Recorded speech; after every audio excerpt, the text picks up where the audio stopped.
And they came over unto the other side of the sea, into the country of the Gadarenes. And when he was come out of the ship, immediately there met him out of the tombs a man with an unclean spirit, who had his dwelling among the tombs, and no man could bind him, no, not with chains, because that he had been often bound with fetters and chains, and the chains had been plucked asunder by him, and the fetters broken in pieces, neither could any man tame him. And always, night and day, he was in the mountains and in the tombs, crying and cutting himself with stones. But when he saw Jesus afar off, he ran and worshipped him, and cried with a loud voice and said, What have I to do with thee, Jesus, thou Son of the Most High God? I adjure thee by God that thou torment me not. For he said unto him, Come out of the man, thou unclean spirit. And he asked him, What is thy name? And he answered, saying, My name is Legion, for we are many. And he besought him much that he would not send them away out of the country. Now there was there nigh unto the mountains a great herd of swine feeding, and all the devils besought him, saying, Send us into the swine, that we may enter into them. And forthwith Jesus gave them leave, and the unclean spirits went out and entered into the swine, and the herd ran violently down a steep place into the sea. They were about 2,000 were choked in the sea.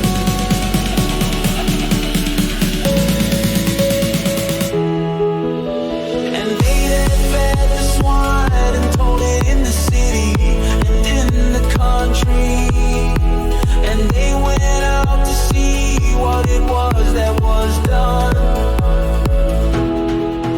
And they come to Jesus and see him that was possessed with the devil,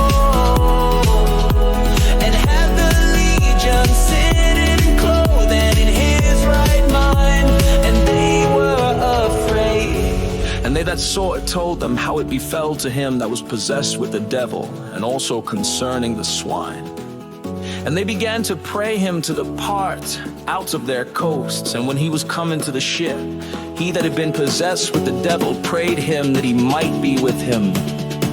Howbeit Jesus suffered him not, but saith unto him, Go home to thy friends, and tell them how great things the Lord hath done for thee, and hath had compassion on thee. And he departed and began to publish in Decapolis how great things Jesus had done for him. And all men did marvel. And when Jesus was passed over again by ship unto the other side, much people gathered unto him.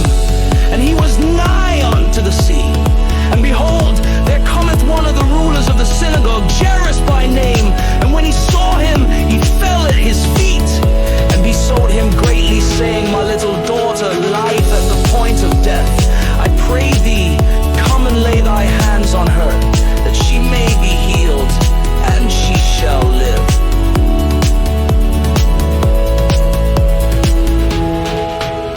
And Jesus went with him, and much people followed him, and thronged him in a certain woman, which had an issue of blood 12 years. And has suffered many things of many physicians, and had spent all that she had, and was nothing bettered, but rather grew worse. When she had heard of Jesus, came in the press behind, and touched his garment. For she said, If I may touch but his clothes, I shall be whole. And straightway the fountain of her blood was dried up, and she felt in her body that she was healed of that plague. And Jesus immediately, knowing in himself that virtue had gone out, and turned him about in the press, and said, Who touched my clothes? And his disciples said unto him, Thou seest the multitude thronging thee, and sayest thou, Who touched me? And he looked round about to see her that had done this thing. But the woman, fearing and trembling, knowing what was done in her, came and fell down before him, and told him all the truth. And he said unto her, Daughter, thy faith hath made thee whole. go in peace, and be whole of thy plague. While he yet spake, there came from the ruler of the synagogue's house certain which said, Thy daughter is dead. Why troublest thou the master any further? As soon as Jesus heard the word that was spoken, he saith unto the ruler of the synagogue, Be not afraid, only believe. And he suffered no man to follow him, save Peter and James and John the brother of James. And he cometh to the house of the ruler of the synagogue, and seeth the tumult, and them wept and wailed greatly. And when he was come in, he saith unto them, Why make ye this ado, and weep? The damsel is not dead, but sleepeth.